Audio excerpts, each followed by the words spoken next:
தீப்பெட்டிக்கு GST 18% வரி இருந்தது. அதை குறைக்க வேண்டும் என்று கேட்டவுடனே மத்திய அரசிடம் இதற்கு உண்டான பிரச்சனைகளெல்லாம் எடுத்து கூறி அதை 12% குறைப்பதற்கான வழிமுறைகளை நாங்கள் செய்தோம்.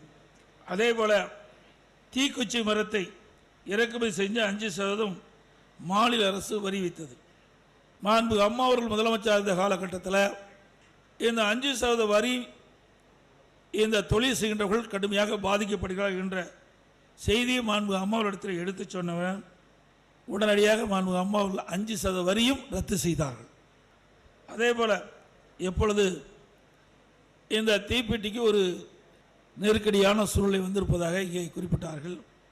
தீப்பெட்டி தொழிலை காக்க வேண்டும் என்று சொன்னால் சவாலாக விளங்குவது இப்போ அந்த லைட்டர், அதை தடை செஞ்சால்தான் இந்த தீப்பெட்டி தொழில் தொடரும் என்று சொன்னார்கள்.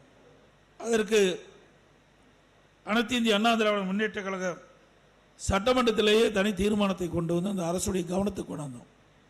ஆனால் அந்த அரசு இதுவரை எந்த முடிவும் எடுக்கப்படவில்லை.